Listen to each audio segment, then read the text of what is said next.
ওনার কথা শুনলেই জালেমেরা ভয় পেত, ওনার কথা শুনলেই বাতিলা থরথর করে কাঁপতো, ঠিক না ঠিক? সে আল্লামা সাইদি রহমতুল্লাহকে সহ্য তারা করতে পারে না, কিন্তু আমাদের অন্তর থেকে ভালোবাসাও কমাতে পারে।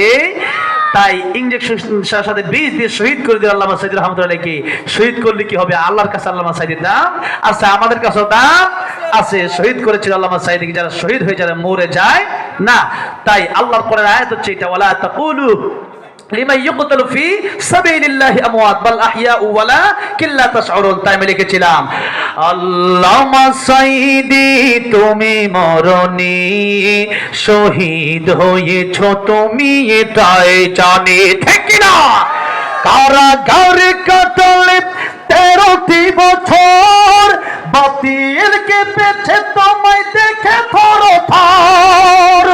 তুমি যে ছিলে মোদের নয়ন মনি, শহীদ হয়েছ তুমি এটাই জানি।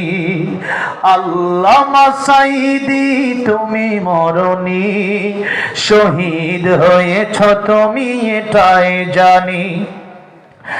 দেখা তো হবে না আর এই জীবনে, দেখা হবে জান্নাতের ফুল বাগানে। এই আশা কবুল করো আল্লাহ তুমি, বলেন আল্লাহুম্মা আমিন।